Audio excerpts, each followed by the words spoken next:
आपण मानक समस्त को यही वीडियो रे बहुत बहुत स्वागत। तो आज यही वीडियो में आपण सहित +2 सेकेंड ईयर एमआईएल ओडिया आकाश कंच जहाँ कौन मनोज दास लिखिं तार किसी 1 मार्क्स क्वेश्चन आप सेयार करी आ वीडियो आगे मुझे कहबी आप पीडीएफ कि भाव पाइपर। सरोवर में रोला कच्छपटीर नाम कौन ना सरोवर जो रोला कच्छ मान कंच तार नाम कौन ना कम्बुग्रीव। सरोवर रोला कच्छपटीर नाम है कम्बुग्रीव।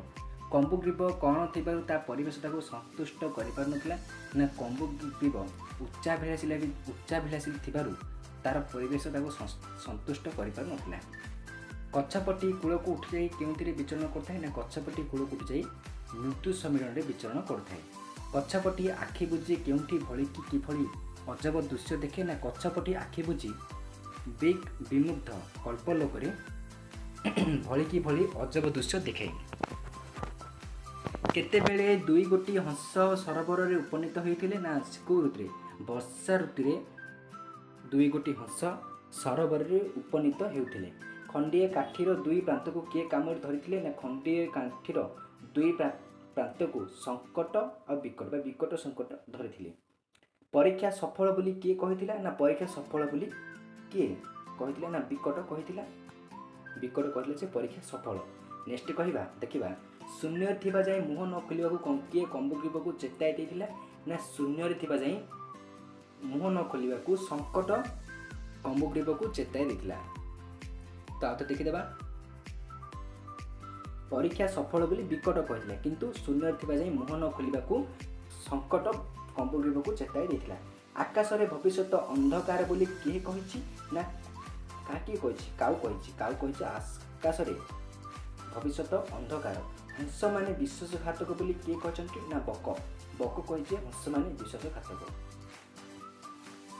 क्यों शब्दटी कम्बुग्रीव गलाधरकरण करते ना बुद्धू शब्दटी कम्बुग्रीव गलाधकरण करदेला। राजा उड़ंत कच्छपटी को देखी कौन कहते राजा उड़ंत कच्छप को देखी विचित्र बोली कहते। राज्य में किए उड़ी देखा जाए विदेशी राजदूत कहते ना किए ना घुषुरी राज्य में घुषुरी उड़ी जीवार देखा जाए बोली विदेशी राजदूत कहते। विदेशी राजदूत राज्य में क्यों भली बृहतिकार विहंग मैंने अच्छा से कहते ना विदेशी राजदूत राज्य में किए महिषी भली बृहदाकार विहंग मैंने अच्छा से कहते। केते वर्ष थरे शून्य कच्छपटी वृष्टि हुए बोली कहुई ना कौन सहस्र वर्ष थरे कच्छपटी शून्य वृष्टि हुए बोली कहुई। कच्छप मांस कहार अयोग्य बोली महापंडित कहते ना कौन राजमनोही। कच्छप मांस राजमनोहीर अंश बोली से कौन कहते राजमोहन कौन अयोग्य कच्छप मांस राजमोहन अयोग्य बोली महापंडित कहते। कहा आड़ को दृष्टिपात कर राजा गोटे चक्षु झटकी उठिला ना कच्छप आड़ को दृष्टिपात कर राजा गोटे चक्षु झटकी उठिला। सेनापति क्यों रोग मुक्ति पाइबा फाड़े कच्छप मांस खाइबा कहते ना गंठीबात। सेनापति गंठीबात रोग फाड़े मुक्ति पाइबा फाड़े कच्छप मांस खाइबा कहते। शून्य खसला बेले कच्छपटी क्यों शब्द उच्चारण करथिला शून्य खसला बेले कच्छपटी बुद्धू शब्दटी उच्चारण करथिला।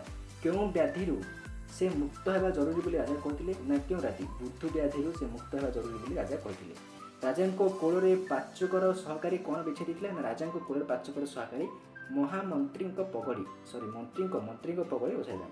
राजा धमक क्यों भली सभा मान कोह कांदना को निस्तब्ध करदेला। राजा धमक कौन बुलडोजर सभासद मान कोह कांदना को निस्तब्ध करदेला। तांको राज्यर महिषी आकाशर विहंग को केते नहीं आसबाकू राजा विदेशी राजदूत को निर्देश देते ना हले।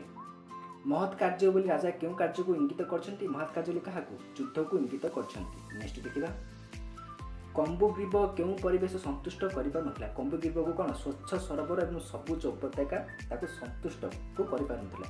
कच्छपटी कहीं निज भाग्य को धिक्कार करथाय ना कच्छप विहंगटीए न होई कच्छप होइथिबार निज भाग्य को धिक्कार करथाय।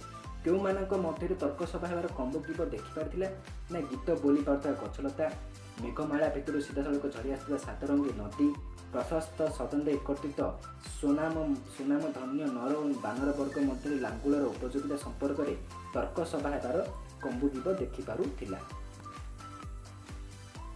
କେଉଁଠାକୁ ଯିବା ମାର୍ଗରେ ଦୁଇ ଗୋଟି ହଂସ ସରବଟି ସପ୍ତାହେ ବିଶ୍ରାମ ନେଉଥିଲେ ନା ପର୍ବତ ସେପାରିସ୍ଥ ଏକ ବୃହତ୍ତର ସରଦ ପର୍ବତ ସେପାରେ ଗୋଟେ ବୃହତ୍ତର ସରୋବର ଥିଲା। ତ ସେପାକୁ ଯିବା ବେଳେ କ'ଣ କରୁଥିଲେ ନା ହଂସ ଦୁଇଟି ସରୋବରରେ କ'ଣ ସପ୍ତାହେ ବିଶ୍ରାମ ନେଉଥିଲେ। ସେଟାକୁ ତାଙ୍କ ହଂସମାନେ କେଉଁ ଋତୁରେ ସରୋବର ଆସିଥିଲେ ନା ବର୍ଷା ଋତୁରେ ସରୋବରକୁ ଆସୁଥିଲେ। ହଂସ ଯୁଗଳ କେଉଁ ସମ୍ପର୍କରେ ଅଭିହିତ ଥିଲେ ନା ହଂସ ଯୁଗଳ କଚ୍ଛପର ଅନୁସନ୍ଧିତ୍ସା ମାନେ କଚ୍ଛପ ଏମିତି ସବୁ ଇଚ୍ଛା କରୁଛି ତାଙ୍କ ସେ କ'ଣ ସେ ସମ୍ପର୍କ ଅବହିତ ଥିଲେ। ଅର୍ଦ୍ଧକୋଷ ଅତିକ୍ରମ କଲାପରେ ହଂସ ଯୁଗଳ ଓ କଚ୍ଛପ କେଉଁଠି ଅବତରଣ ନା ଅର୍ଦ୍ଧକୋଷ ଅତିକ୍ରମ କଲାପରେ ହଂସ ଯୁଗଳ ଏକ ଅନୁଜ ପାହାଡ଼ ଉପରେ ଅବତରଣ କଲେ। ମୃତ୍ୟୁହାସ ସହକାରେ ବିକଟ କ'ଣ ବ୍ୟକ୍ତ କଲା ନା ମୃଦ ସହକାରେ ବିକଟ ପରୀକ୍ଷା ସଫଳ ବୋଲି କହିଥିଲା। କଚ୍ଛପ ଉତ୍କଣ୍ଠିତ ଭାବରେ କ'ଣ ପ୍ରଶ୍ନ କରିଥିଲା ନା କଚ୍ଛପ ଉତ୍କଣ୍ଠିତ ପ୍ରଶ୍ନ କଲା ଯେ ଏତିକି ମାତ୍ର କରିବା ପାଇଁ ଅବତରଣ କରିବା କ'ଣ ଦରକାର ଥିଲା। କମ୍ବୁଗ୍ରୀବ କିପରି ଚତୁର୍ଦିଗ ନିରୀକ୍ଷଣ କଲା ନା ବିସ୍ମୟ ଓ ପୁଲକରେ କମ୍ବୁଗ୍ରୀବ ଚତୁର୍ଦିଗ ନିରୀକ୍ଷଣ କଲା। କଚ୍ଛପ ଗଦ୍ଗଦ୍ କଣ୍ଠରେ କ'ଣ କହିଲା ନା ଇତିହାସରେ ପ୍ରଥମ କଚ୍ଛପ ମହାକାଶଚାରୀ ଭାବରେ ମୋ ନାମ ଅମର ରହିବ। ଏହି କଥାଟି କଚ୍ଛପ ଗଦ୍ଗଦ୍ କଣ୍ଠରେ କହିଲା। ତ କଚ୍ଛପ କ'ଣ କହିଲା ନା ଇତିହାସରେ ପ୍ରଥମ କଚ୍ଛପ ମହାକାଶଚାରୀ ଭାବରେ ମୋ ନାମଟା ଅମର ରହିବ। ଆକାଶର ଅକଳ୍ପନୀୟ ଦୃଶ୍ୟ ଦେଖି କେଉଁ ପକ୍ଷୀ ବିମୁତ ପାଲଟି ଯାଇଥିଲେ ନା ଆକାଶରେ କ'ଣ ଘରଚଟିଆ ଓ ବଟାସ ଭଳି ସାଧାରଣ ପକ୍ଷୀମାନେ ଆକାଶର ଏହି ଅକଳ୍ପନୀୟ ଦୃଶ୍ୟ ଦେଖି ବିମୁତ ପାଲଟି ଯାଇଥିଲେ। ନିରାଶାବାଦୀ ପକ୍ଷୀ ଭାବେ କିଏ ଜଣାଶୁଣା ଗୋଟିଏ କାଉ ନିରାଶାବାଦୀ ପକ୍ଷୀ ଭାବେ ବେଶ ଜଣାଶୁଣା। କାଉ ସବୁବେଳେ କ'ଣ ନିରାଶାବାଦୀ। ବକଟିଏ କ'ଣ ମନ୍ତବ୍ୟ ଥିଲା ନା ବକଟିଏ କ'ଣ ମନ୍ତଥିଲା ହଂସମାନେ ଯୁଗେ ଯୁଗେ ବିଶ୍ୱାସଘାତକ ବୋଲି ବକଟିଏ ମନ୍ତବ୍ୟ ଦେଇଥିଲା। ଆକାଶମାର୍ଗୀ ଅଭିନବ ଘଟଣା ପ୍ରଥମେ କାହା ଦୃଷ୍ଟିଗୋଚର ହୋଇଥିଲା ନା କେତେଜଣ ଗାଈଆଳଙ୍କ ଟୋକାଙ୍କର ଆକାଶମାର୍ଗୀ ଅଭିନବ ଘଟଣାଟି ପ୍ରଥମେ ଦୃଷ୍ଟିଗୋଚର ହୋଇଥିଲା। ଟୋକାମାନେ କେଉଁଠାରେ ଅଟକି ଯିବାକୁ ବାଧ୍ୟ ହୋଇଥିଲେ ନା ନଈତୀରେ ଠାରେ ଟୋକାମାନେ ଅଟକି ଯିବାକୁ ବାଧ୍ୟ ହୋଇଥିଲେ। ହଂସମାନେ ବେଶୀ ଉପରକୁ ଉଠି ପାରୁନଥିଲେ କାହିଁକି କମ୍ବୁଗ୍ରୀବର ଓଜନ ଯୋଗୁଁ ହଂସମାନେ ବେଶୀ ଉପରକୁ ଉଠି ପାରୁନଥିଲେ। ବୃଦ୍ଧ ଜଣକ କାହା ସହ ନୌକାରେ ଫେରୁଥିଲେ ନା ବୃଦ୍ଧ ଜଣକ ଏକ ତରୁଣୀ ଭାର୍ଯ୍ୟା ସହ ନୌକାରେ ଫେରୁଥିଲେ। ବୃଦ୍ଧ ଜଣକ ମୁକୁଟ ସହ ଠିଆ ହେଲା ବେଳେ କ'ଣ ଘଟିଥିଲା ନା ବୃଦ୍ଧ ଜଣକ ମୁକୁଟ ସହ ଠିଆ ହେଲା ବେଳେ ନିଜର ଭାରସାମ୍ୟ ହରାଇ ପଡ଼ିଯାଇଛନ୍ତି। ବୁଦ୍ଧୁ ବୋଲି କହି ଆସୁଥିବା କମ୍ବୁଗ୍ରୀବ ତାର ଉଦ୍ଗତ ଶବ୍ଦଟିକୁ କ'ଣ କଲା ନା ବୁଦ୍ଧୁ ବୋଲି କହିବା ତାର କମ୍ବୁଗ୍ରୀବ ତାର ଶବ୍ଦଟିକୁ ଗଳାଧକନ କରିଦେଲା। ତାଙ୍କ ରାଜ୍ୟରେ ଘୁଷୁରୀ ଉଡ଼ାଇ ନେବା କେଉଁମାନଙ୍କର ସଉକ ବୋଲି ବିଦେଶୀ ରାଜଦୂତ କହିଛନ୍ତି ନା ତାଙ୍କ ରାଜ୍ୟରେ ଘୁଷୁରୀ ଉଡ଼ାଇ ନେବା ମଇଁଷିମାନଙ୍କର ସଉକ ବୋଲି ବିଦେଶୀ ରାଜଦୂତ କହିଛନ୍ତି।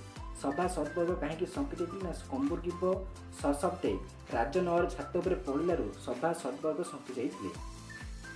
ରାଜା ମହାପଣ୍ଡିତକୁ କ'ଣ ପ୍ରଶ୍ନ କରିଥିଲେ ନା ଶୂନ୍ୟରୁ ପଡ଼ିଥିବା କଚ୍ଛପର ପତନ ସମ୍ପର୍କରେ ଭବିଷ୍ୟବାଣୀ କାହିଁକି ମହାପଣ୍ଡିତ କରିନଥିଲେ। ରାଜା ଏହି କଥା ପ୍ରଶ୍ନ କରିଛନ୍ତି। ନେକ୍ସଟ ଦେଖିବା କଚ୍ଛପ ଆଡ଼କୁ ଦୃଷ୍ଟିପାତ କରିବାରୁ ରାଜାଙ୍କର କ'ଣ ହୋଇଥିଲା ନା କଚ୍ଛପ ଆଡ଼କୁ ରାଜା ଦୃଷ୍ଟିପାତ କଲେ ତାଙ୍କର କ'ଣ ଗୋଟେ ଚକ୍ଷୁ ଝଟକି ଉଠିଥିଲା। କଚ୍ଛପ କାହାକୁ ମିଳିବ ରାଜା କହିଲେ ନା ଯାହାର ସର୍ବାଧିକ ପ୍ରୟୋଜନ କଚ୍ଛପ ମାଂସ ତାକୁ ମିଳିବ। ଗମ୍ଭୀର ମୌନତା ଭିତରେ ସଭା ସର୍ବଦ କ'ଣ କହିଲେ ନା ପରସ୍ପର ଗମ୍ଭୀର ମୌନତା ଭିତରେ ସଭା ସର୍ବଦ ପରସ୍ପର ପ୍ରତି ଘନ ଘନ ଦୃକପାତ କରିବାକୁ ଲାଗିଲେ। ରାଜା ହଠାତ୍ କାନ୍ଦି ଉଠି କ'ଣ କହିଲେ ନା ରାଜା ହଠାତ୍ କାନ୍ଦି ଉଠି କହିଲେ ବାକି ରହିଲି ମୁଁ ଅର୍ଥାତ୍ ମୁଁ ହିଁ ବୁଦ୍ଧୁ। ସଭା ସଦ୍ବର୍ଗଙ୍କ କାନ୍ଦ ଅବ୍ୟାହତ ଥାଉ ଥାଉ ରାଜା କ'ଣ କହିଥିଲେ ନା ସଭା ସଦ୍ବର୍ଗଙ୍କ କାନ୍ଦ ଅବ୍ୟାହତ ଥାଉ ଥାଉ ରାଜା ଗଭୀର ମନୋଯୋଗ ସହକାରେ ପାତ୍ରଟି ଖାଲି କରିଦେଲେ।